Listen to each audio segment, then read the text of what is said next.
Hi everyone, welcome to my channel. Philip Sidney எழுதின an apology for poetryக்கு detailed summary பார்த்துட்ருக்கோம். Previous வீடியோவில் first 3 பேராகிராஃப்ஸ்க்கு நான் எக்ஸ்பிளைன் பண்ணியிருக்கேன். பார்க்காதவங்க அதை பார்த்துக்கோங்க.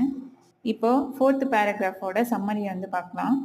சிட்னி an apology for poetryயில் தன்னோட ப்ரொஃபஷனான பொயட்ரியை ப்ரொடக்ட் பண்ணுற விதமாக நிறைய பாயிண்ட்ஸ் வந்து சொல்லிகிட்ருக்காரு. அதில் அடுத்ததாக என்ன சொல்கிறாருன்னா, ஏன்சியன் கண்ட்ரீஸில் போயட்ஸுக்கு ஒரு ஹை ரெஸ்பெக்ட் இருந்துச்சுன்னு சொல்கிறாரு. அதுக்கு எக்ஸாம்பிள்ஸும் கொடுக்குறாரு. டர்க்கியில் போயட்ஸை டிவைன்ஸுக்கு ஈக்குவலாக ரெஸ்பெக்ட் பண்ணாங்க. டிவைன்ஸ் அப்படிங்கிறவங்க equal to God.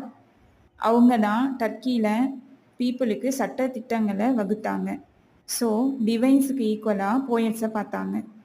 Then அயர்லாண்டில் music, drawing, painting இந்த மாதிரியான சப்ஜெக்ட்ஸ் வந்து அவங்களோட லேர்னிங்கில் இன்க்ளூட் பண்ணலை. அதனால் அவங்க எஜுகேஷன் ரொம்ப பேடாக இருந்துச்சு. இருந்தாலும் அங்கே இருந்த மக்கள் போயட்ஸுக்கு ரொம்ப மரியாதை கொடுத்தாங்க.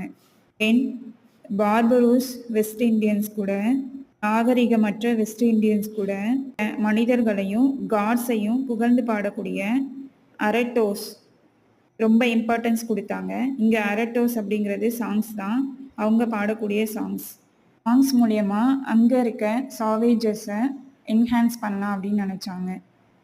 வேல்ஸ் கண்ட்ரியை ரோமன்ஸ், சாக்சன்ஸ், நார்மன்ஸ் இவங்கெல்லாம் இன்வைட் பண்ணாங்க. கல்ச்சரை அழிக்க ட்ரை பண்ணாங்க. பட் பொயட்ரியை அங்கேருந்து அழிக்கவே முடியல. இப்போ இதுதான் 4th பேராகிராஃபோட சம்மரி.